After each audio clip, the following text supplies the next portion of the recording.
ওনার সঙ্গে আমার কোনো পরিচয় ছিল না। আমি একটা ছোট দোকানদার, আমি রিয়াজ আর একজন ছোট দোকানদার, আমরা গেছিলাম কলকাতা ঘুরতে।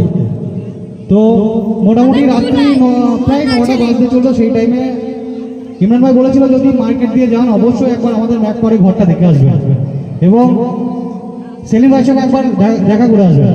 তো সেই সূত্রে আমরা যাই ওখানে ম্যাকপাড়ে ঘরে। তখন ওনাদের লাইট সব অফ হয়ে গেছে, ওনাদের যাওয়ার টাইম হয়ে গেছে। ওনার মেয়েকে আনতে যাওয়ার কথা ছিল, কোথাও থেকে হয়তো আনতে যাওয়ার কথা ছিল। তো আমরা যাওয়াতে উনি সঙ্গে সঙ্গে স্টে করে গেলেন, কম করে 1 ঘন্টা আমাদেরকে টাইম দিলেন, আমাদেরকে খাওয়ানোর ব্যবস্থা করলেন, আমাদের সঙ্গে বসলেন, আমাদের সঙ্গে গল্প করলেন, আমরা কোথায় কোথায় ঘুরবো সেই প্ল্যানগুলো আমাদের করে দিলেন। তো এইরকম একটা মানুষ অত বড় জায়গায় থেকে আমরা চিনি না জানি না, শুধুমাত্র গিয়ে বলেছিলাম আমরা সালাদ থেকে আসছি, ইমরান ভাই আমাদেরকে পাঠিয়েছে, বাস এইটুকুই। এর থেকে ভালো মানুষের পরিচয় আর কি পাওয়া যায় বলুন? এনাদের সঙ্গে ব্যবসা কি করবো না? অবশ্যই করব।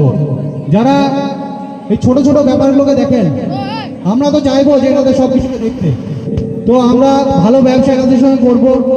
এরপরে হয়তো আরো ভালো ব্যবসা আপনারা দিন, আমরা আপনাদের হাত ধরে আছি যেভাবে, আপনারাও আমাদের হাতটিকে শক্ত করে ধরুন। এরপরে আরো ভালো ভালো প্রোগ্রাম, ভালো অনুষ্ঠান হবে। এরপরে হয়তো ম্যাকপাওয়ারের অনেক বড় জায়গা থেকে লোক আপনাদের সামনে আসবে। যদি ভালো ব্যবসা হয় ইনশাআল্লাহ আমরাও কথা দিচ্ছি, আমরা আপনাদের সামনে অনেক তার থেকেও বড় কাউকে নিয়ে আসবো। তো এরপর আমি আমাদের ফিরোজ ভাইকে মঞ্চের মধ্যে ডেকে নেবো। ফিরোজ ভাই,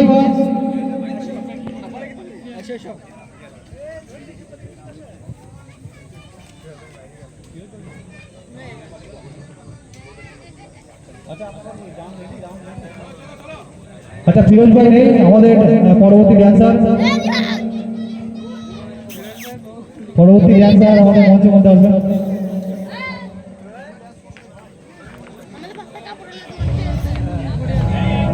UKM অফিসিয়াল।